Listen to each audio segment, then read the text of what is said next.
Hello good morning. आप सबका स्वागत है हमारे चैनल पे। तो आज हम बताने वाले हैं क्लास 6 का मैथ 14 का बी। Question number 19। एक खिड़की में 24 सेंटीमीटर गुणे 12 सेंटीमीटर आकार के 6 कांच के टुकड़े लगाने हैं। यदि कांच का मूल्य प्रति वर्ग मीटर 100 रुपये हो तो खिड़की में कांच लगाने के लिए खर्च निकालिए।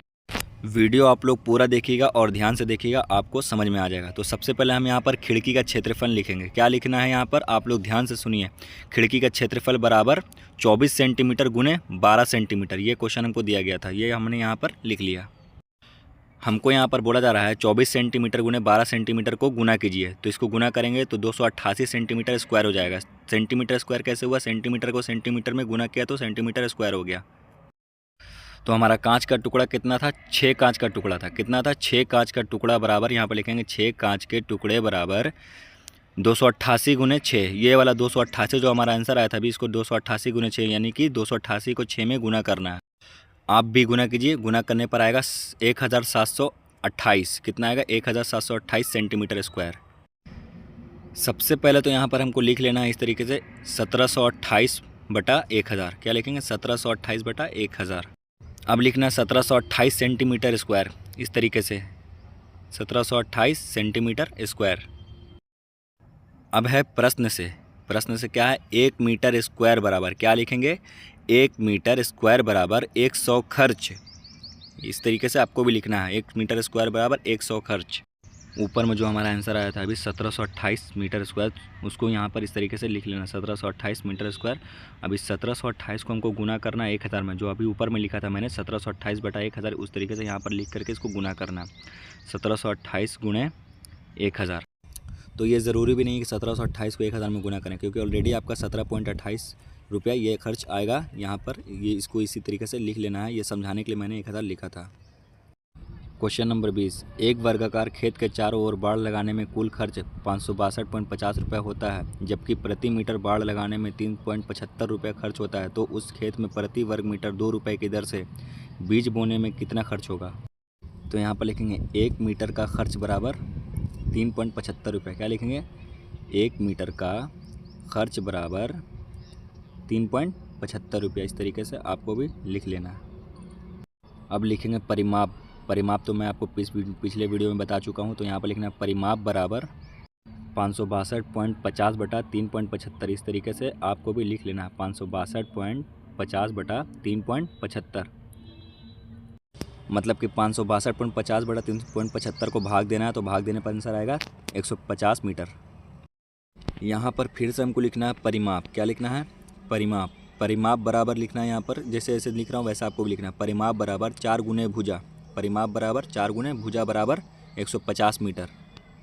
यहाँ पर आपको यहाँ पर लिखना है भुजा बराबर, क्या लिखना है, भुजा बराबर 150 तो ऊपर में रह जाएगा और 4 नीचे आएगा, तो ये भाग हो जाएगा। ठीक है, 150 बटा 4, इसको काटेंगे तो 4 तिया 12 और 3 7, मतलब 37.5 मीटर। कितना हो जाएगा, 37.5 मीटर। अब निकालेंगे क्षेत्रफल। तो यहाँ पे आपको लिखना है क्षेत्रफल बराबर, इस तरीके से लिखना, क्षेत्रफल बराबर 37.5 गुने 37.5। ये जो ऊपर में 37.5 आया था इसको लिखेंगे। तो 37.5 को 37.5 में गुना करेंगे, तो गुना करने पर हमारा आएगा 1406 रुपया, मतलब 1406.25 रुपया। इस तरीके से आपको लिखना है 1406.25 रुपया। अब जो प्रश्न में हमारा दिया गया है लास्ट, सबसे लास्ट में 2 की दर से, वो यहाँ पर लिख लेना है। तो कैसे लिखेंगे, आपको ये ध्यान से वीडियो देखिए, आपको समझ में आ जाएगा। लिखिए 2 की दर से, क्या लिखेंगे, 2 की दर से बीज बोने में खर्च। इस तरीके से आपको भी लिखना है, 2 की दर से बीज बोने में खर्च बराबर 1406 रुपये जो आया था हमारा, 1406.25 को 2 में गुना करना है। कितना में, 1406.25 को 2 में गुना करेंगे तो हमारा आंसर आ जाएगा। तो आप भी गुना कीजिए और इसका आंसर होगा 2812.50 रुपया। क्या होगा, 2812.50 रुपया।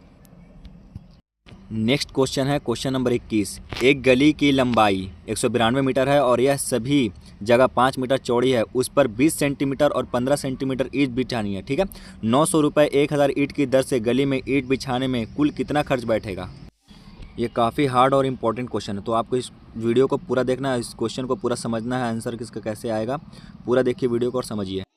सबसे पहले तो आपको लिख लेना है गली का लंबाई और चौड़ाई। तो इस तरीके से लिखना है, गली का लंबाई बराबर 192 मीटर और चौड़ाई बराबर 5 मीटर। आपको भी इस तरीके से लिख लेना है। तो अब निकालना है गली का क्षेत्रफल। तो क्षेत्रफल बराबर होता है लंबाई गुना चौड़ाई।